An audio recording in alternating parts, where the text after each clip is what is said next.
Bismillahirrahmanirrahim. Assalamualaikum warahmatullahi wabarakatuh. Bagaimana kabarnya anak-anak? Mudah-mudahan kalian tetap sehat, tetap semangat untuk menuntut ilmu, belajar dengan sungguh-sungguh.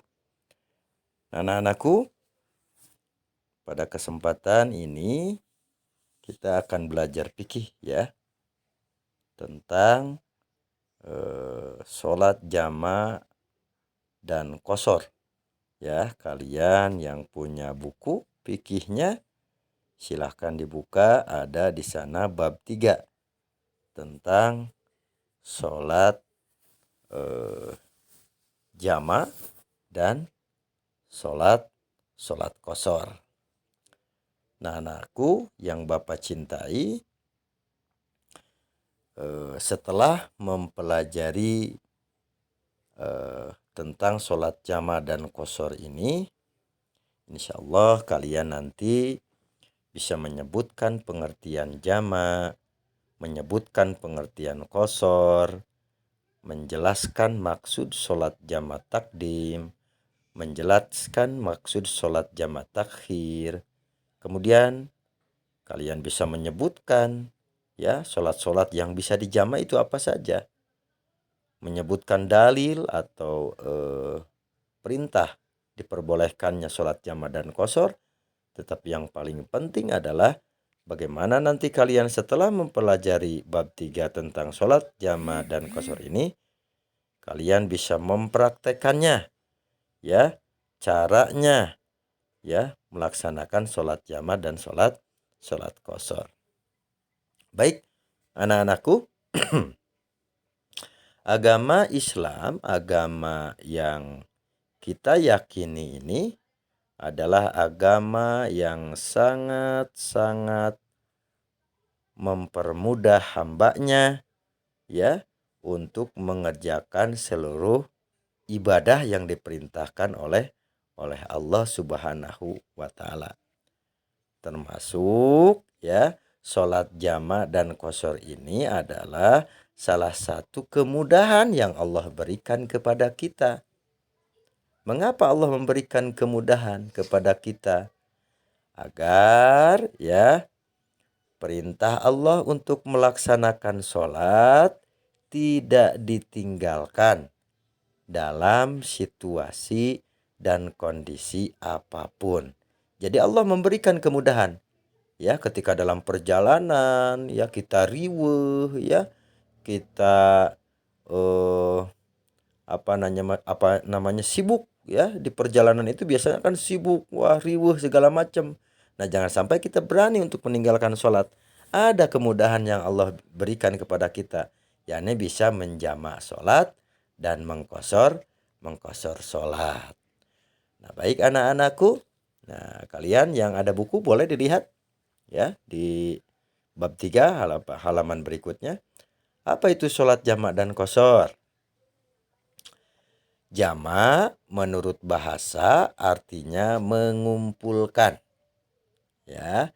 Jadi sholat jama' itu artinya sholat wajib yang dikumpulkan. Jadi sholat wajib itu kan ada subuh, duhur, asar, maghrib, isya. Nah, jadi sholat jama' artinya adalah sholat wajib yang dikumpulkan.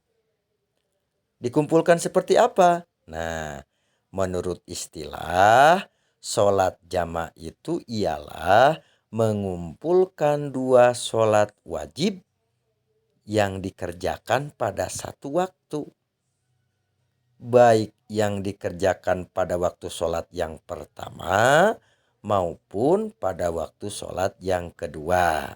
Contohnya, sholat duhur itu digabung dengan sholat asar. Atau sholat maghrib digabung dengan sholat isya. Nah, ini menjadi ketentuan nih. Duhur dengan asar, maghrib dengan isya. Tidak bisa sekarang asar dengan maghrib atau duhur dengan isya, tidak bisa. Ya, duhur dengan asar atau sebaliknya asar dengan maghrib. Maghrib dengan isya atau isya dengan maghrib. Nah, anak-anakku, selanjutnya ada juga sholat yang tidak bisa dijama. Apa itu? Sholat subuh. Sholat subuh itu tidak bisa dijama. Subuh dengan duhur, subuh dengan maghrib, tidak boleh. Subuh harus dilaksanakan tersendiri pada waktunya. Nah, nih keterangannya kalian bisa lihat, sholat subuh tidak bisa digabung dengan sholat zuhur atau dengan sholat isya, tidak bisa. Nah, anak-anakku, menjama atau menggabungkan sholat diperbolehkan dalam Islam. Jadi kita boleh ya menjama sholat, menggabungkan sholat, mengumpulkan sholat. Apa?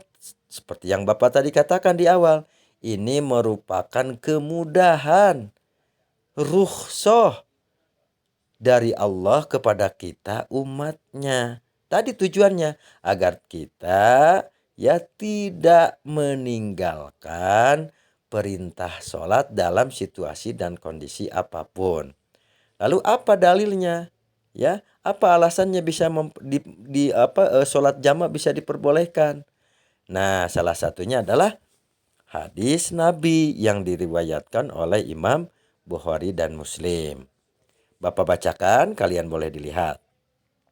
An Anasin kola, karena Rasulullah sallallahu alaihi wasallam idar tahala qabla antazigos syamsu akhara zuhra ila waqtil asri thumma nazala yazma'u bainahuma fa in zagot qabla ayyartahila shalla zuhra summa raqiba, rawahul Bukhari wa Muslim. Artinya kurang lebih dari Anas katanya, apabila Rasulullah berangkat dalam perjalanan sebelum tergelincir matahari, maka beliau mengakhirkan duhur ke asar. Kemudian beliau turun, berhenti untuk kemudian beliau menjamak keduanya, yakni sholat duhur dan asar. Maka apabila telah tergelincir matahari sebelum berangkat, beliau sholat duhur dahulu, kemudian beliau naik kendaraan. Hadis riwayat Bukhari dan Muslim. Maksudnya adalah ketika Rasul akan bepergian, ya, kemudian pada saat itu masih jauh waktunya ke duhur. Misalkan berangkatnya jam 10 siang, jam 11 siang, itu masih jauh ke duhur, maka Rasul melakukan perjalanan, dan duhurnya itu nanti ketika sampai di tempat tujuan atau di perjalanan, duhurnya itu akan disatukan dengan asar. Ya, tetapi ketika Rasul akan bepergian, waktunya sebentar lagi akan ke waktu duhur, maka Rasul tidak berangkat. Dia melaksanakan sholat duhur dulu di tempatnya atau di rumahnya. Baru setelah duhur beliau berangkat. Nah, anakku, lalu sholat yang bisa dijama itu sholat apa saja? Itu di halaman berikutnya kalian boleh dilihat. Pertama, sholat duhur bisa disatukan dengan sholat asar atau sebaliknya.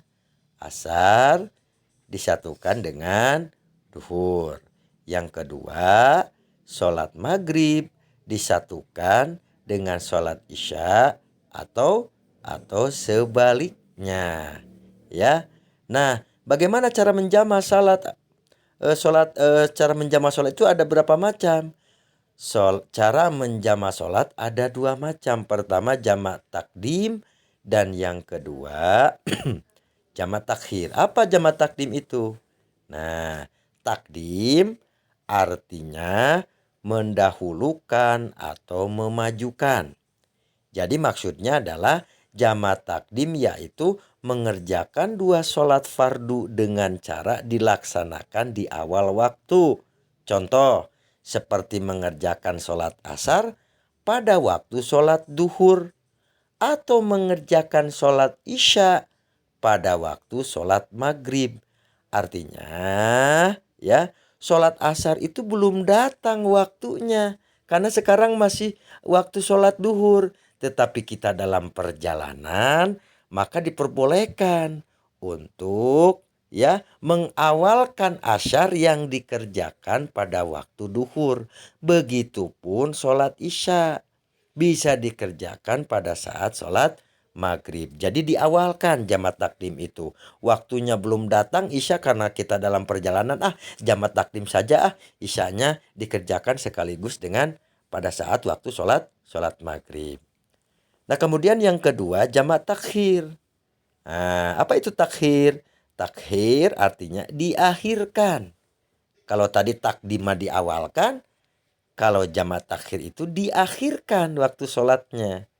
Yaitu mengerjakan 2 sholat fardu dengan cara diakhirkan. Seperti mengerjakan sholat zuhur pada waktu sholat asar. Atau mengerjakan sholat maghrib pada waktu sholat isya. Jadi kebalikan dari jamak takdim. Kalau jamak takdim mah tadi sholat isya dikerjakan pada saat waktu maghrib, ya walaupun waktu isyanya belum tiba. Tetapi kalau jamak takhir itu mengakhirkan, contoh sekarang adzan duhur, ya, sholat duhur seharusnya waktunya sekarang, tetapi karena kita dalam perjalanan, nanti saja sholat duhurnya akan disatukan dengan sholat asar. Jadi nanti ketika datang waktu asar, maka sholat yang duhur yang belum kita laksanakan tadi disatukan dengan sholat asar. Begitupun sholat maghrib bisa diakhirkan, dikerjakan pada waktu sholat isya. Nah, itu anak-anakku, sekali lagi ya,